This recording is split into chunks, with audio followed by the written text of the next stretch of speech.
கிறிஸ்துவுக்குள் பிரியமானவர்களே, இன்றைய நாளுக்காக தெரிந்து கொள்ளப்பட்ட தியான தலைப்பு புதியது பழையது.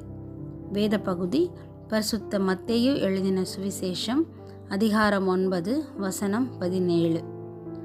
புது ரசம் பழந்துருத்தி, இதனை சரியாக விளங்கிக் கொள்ள வேண்டும். கிறிஸ்துவின் அன்பின் போதனையை பழைய பாரம்பரிய சட்டத்திட்டங்களோடு சடங்காச்சாரங்களோடு சேர்க்கும்போது கிழிசல் ஏற்படுகிறது, ரசம் சிந்தி போகும்.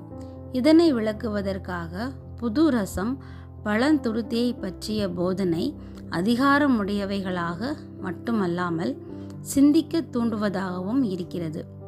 வேற்றுமையான உபதேசங்களுக்கும் மாறுபாடான யோசனைகளுக்கும் இடங்கொடுக்க கூடாது. கிறிஸ்துவின் வார்த்தைகளை மனம் புதிதாகிறதினாலே ஏற்றுக்கொண்டு வாழ முற்பட வேண்டும். இதற்காகவே அழைக்கப்பட்டும் இருக்கிறோம். கிறிஸ்து இயேசுவிலிருந்த சிந்தனையே நம்மிலும் இருக்க கடவது. சடங்காச்சாரங்களுக்கு கொடுக்கும் முக்கியத்துவத்தை விடுத்து கடவுளின் அன்பை பிறருக்கு காட்டும் மனித நேயத்தை பின்பற்ற தேவன் நமக்கு உதவி செய்யட்டும். ஆமேன்.